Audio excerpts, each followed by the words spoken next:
Are you struggling to get out of debt while living on a fixed income? It is a difficult situation, but there are steps you can take to improve your financial situation and regain control of your debt. There are strategies that can help you pave the way to financial freedom, from understanding your debt to budgeting effectively, cutting spending, and exploring additional income sources. So, how do you get out of debt if you have a low income? First and foremost, are you still incurring debt? Stop taking on new debt. This may be difficult if your monthly expenses exceed your paycheck, but it is critical to avoid new debt if you are already struggling to pay your bills. Charging necessary expenses on your credit card or taking out a personal loan that you cannot repay will only make it more difficult to repay debt in the future. It is especially important to avoid high-interest debts like payday loans, which are marketed as a tool to help people bridge the gap between paychecks. Payday loans do not require credit checks, making them appealing to low-income borrowers. However, they come with triple-digit APRs and short repayment periods, typically 2 to 4 weeks, making them difficult to repay. Payday loans frequently trap consumers in a debt cycle that is difficult to break. Do you know how much money you owe? Before you can begin to address your debt, you must first determine how much you owe.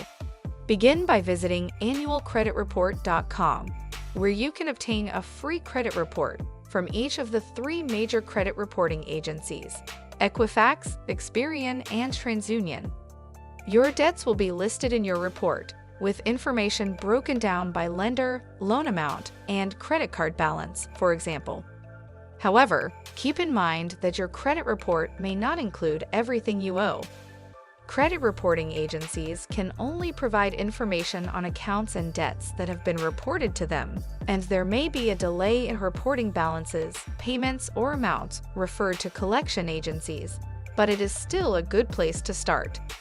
Gather your bills or log into your online accounts to record the balances due, interest rates, minimum monthly payments, and creditor names. You can also use a budgeting app, such as Mint or Good Budget, that allows you to log into your bank accounts and track your balances. Do you have a budget?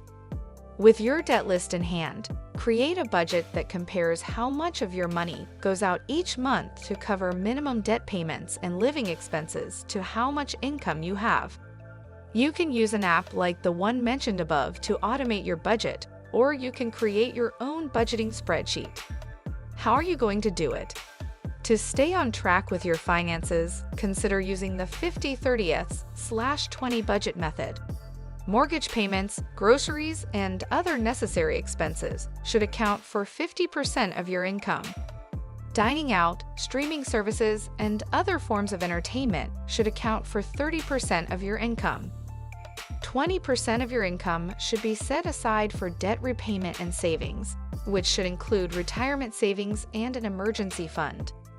Take a look at what is left over at the end of the month after you have listed all of your take-home pay and all of your spending. If you do not have any balance left over to repay debt, consider cutting your wants category expenses if possible. And if possible, contribute more than 20% of your income to savings and debt repayment in order to get out of debt faster. Have you tried to reduce your spending? You may need to reduce your spending in other areas to keep up with or get ahead on your debt payments. Start by looking at your major expense categories, such as rent and transportation. If your monthly car payment is too high, think about trading it down for a less expensive vehicle. If you have overspent your budget on a high-priced apartment, you might consider moving to a less expensive location, at least until you get a handle on your debt. There may also be lifestyle changes you can make to free up some cash in your budget. Here are a few ideas that might be useful. Look for coupons or promo codes before making a purchase. Cook at home instead of going out to eat. Instead of going to the gym, work out at home or outside. Turn off any subscription services that you are no longer using. Change your phone plan to a more affordable service. Look for free activities in your area, such as free concerts or park hiking. If you are determined to spend less money, you may need to inform your friends and family of your plans. That way, they can be there to support you as you make these lifestyle changes, rather than pressuring you to spend more than you want to when you get together. Are you familiar with the debt snowball or debt avalanche technique? The debt snowball and the debt avalanche are two effective debt reduction strategies. But what exactly are debt snowballs and avalanches? Debt snowball refers to paying off your smallest debts first while making the minimum payment on your other debts, whereas debt avalanche refers to paying off your highest interest debts first while making the minimum payment on your other debts. Can you use these strategies to get out of debt despite your low income? The straightforward answer is yes, you can certainly use these methods. But how exactly? In a debt snowball, you build momentum to quickly pay off your debt.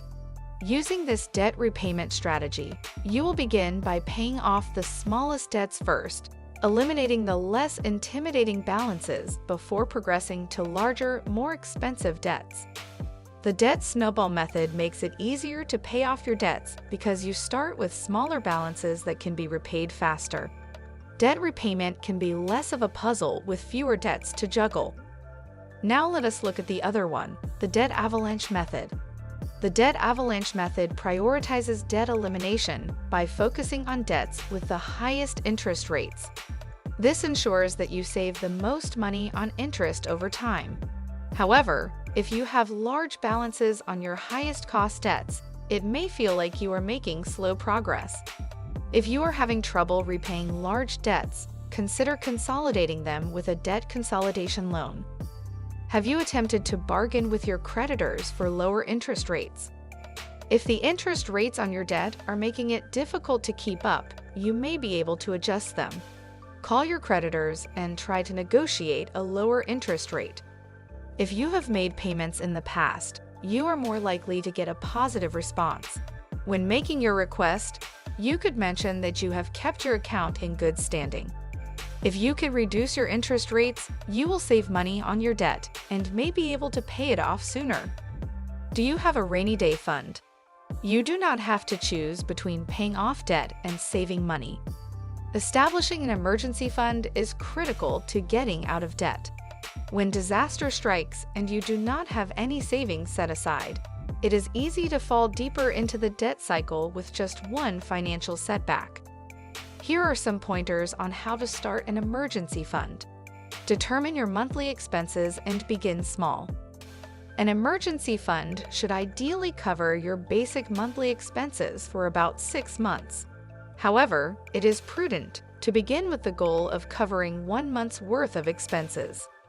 Set up automatic transfers or direct deposits from your pay. If you divert a small amount from each paycheck directly into your emergency fund, you'll be adding to it every time you get paid without having to think about it. To get out of debt on a low income, careful planning, discipline, and determination are required. You can reduce and eventually eliminate your debt by taking steps such as avoiding new debts, creating a budget, cutting spending, finding additional sources of income, and utilizing debt repayment strategies such as the debt snowball or debt avalanche. Remember that every small step counts, and with determination, you can work your way to a debt-free future and financial stability. This video has come to an end. If you enjoyed the video, make sure that you like and share it. Please share your thoughts in the comments section. Thank you for taking the time to watch. We hope to see you at the next one.